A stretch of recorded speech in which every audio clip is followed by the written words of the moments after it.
তোষক আমি কোথায় রাখি? দেখো বন্ধুরা, দেখো দেখো, এইসব আলালে দুলালদের জন্য আমাকে তো ভিডিও করতেই হবে। এসি ছাড়া বাবুরা থাকতে পারে না, বলো। এইসব আলালের দুলাল কত আরাম, তোমরাই বলো। আর এদের জন্য আমাকে তো ভিডিও করতেই হবে, এদের জন্য আমার ভিডিও কেন আরও খারাপ কিছু হলেও করতে হবে। এদের আমি এসির হাওয়া কোথায় দিতে পারবো বলো? হ্যাঁ, কত কারেন্টের বিল আছে মাসে মাসে 3,500, 4,000, 5,000 টাকা করে বিল, ঠিক আছে, আসবে। এই আলালের দুলাল, এইটা কয়েকটা আরেকটা বসে আছে, এই দেখো, দেখেছো, এই দেখো। আর একটা আছে ওই ঘরে, সেটারও পাখা চলছে।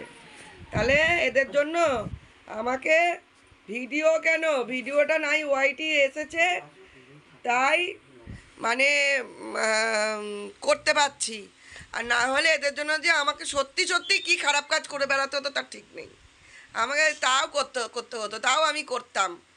আমার মান সম্মান কিচ্ছু নেই, আমার মান সম্মান দেখতে যাওয়া দরকার নেই, যা গেছে গেছে, ঠিক আছে। কিন্তু এদেরকে তো আমি বুঝতে পারছি, এদেরকে তো একটু আনন্দ দিতে পারছি, এদেরকে তো একটু আরাম দিতে পারছি। এই দেখো, বিচি বিচি বিচি বিচি এই ছেলেটা আমার একেবারে, দেখো দেখো দেখো, একদম এসে ছাড়া থাকতে পারে না, ঠিক আছে। এই সেই জন্য সিনেমা আর্টিস্টদের সাথে মোটেই আমি তুলনা করি না নিজেকে। তো যাই হোক, এ জন্মে না হোক, এ জন্মে ওয়াইটি, ওয়াইটি, ঠিক আছে। ওয়াইটি মানে হচ্ছে ইউটিউব, ইউটিভি, ইউটিভিতে মানে ইয়ে করছি, কি করছি, ইউটিভিতে আমি ইউটিউব, কিন্তু ওটাকে সঠিক ইউটিভি বলে, ঠিক আছে। তো ইউটিভিতে মানে ঘরোয়া পদ্ধতিতে একটু অরিজিনাল যা যা করছি সেটা একটুখানি সবারই সামনে নিজের লাইফস্টাইলটা, নাইটি পরে সারাদিন আমি বাড়িতে চড়ে চড়ে বেড়াই, রাস্তায় চড়ে চড়ে বেড়াই, তো সেইগুলো দেখাচ্ছি। তো এই জিনিসটা আমার মেমারিতে থেকে যাবে, ঠিক আছে।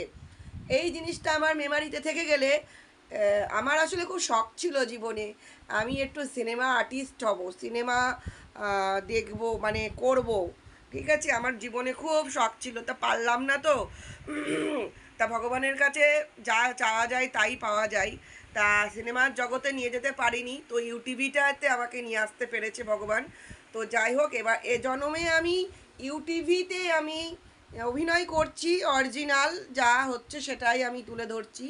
কিন্তু এর পরের জন্মে আমার যে মেমারিতে থেকে যাবে, সেই মেমারিগুলো ভগবানের মেমারিতে চলে যাবে। যে এর কি আশা ছিল, পরের জন্মে আমাকে কোনো না কোনো আর্টিস্টের পেটে জন্ম দেবে, আর আমি ওখান থেকে সিনেমা জগতে যাব, কারণ আমি অভিনয় করতে ভীষণ ভালোবাসি, ওটা আমার শখ ছিল। তোমরা যে যাই বলো না কেন, এই জগৎ, এই জন্মে আমি যদি এটা না করে রাখি, ভগবান ভুলে যাবে। এই জন্মে যদি আমি এই জিনিসগুলো করে রাখি, তবেই ভগবানের মনে থাকবে, হ্যাঁ হ্যাঁ হ্যাঁ, কারণ ভগবানও তো দেখবে ইউটিউবটা, তখন ভগবানেরও ঠিক ওই যে মানে আমাকে কোনো সিনেমা আর্টিস্টের পেটেই পাঠিয়ে দেবে, ঠিক আছে। যাই হোক, জানি না আদৌ হয় কি না না হয়, তো চেষ্টা চালিয়ে যাচ্ছি। পরে এ জন্মে না হলেও পরের জন্মে আমি সিনেমা আর্টিস্ট হবই হব, ঠিক আছে। তো চলো, যাই হোক, সত্যি হবে না মিথ্যা হবে জানি না, জাস্ট একটু মজা করলাম তোমাদের সাথে। তো একজন কমেন্ট করেছিল বলে আমি এটা একটু কমেন্টে মানে একটুখানি মজার ছলে বলে দিলাম। তো চলো, এ জন্মে না হয় পরের জন্মে দেখা যাবে, ঠিক আছে। চলো, পরে আসছি।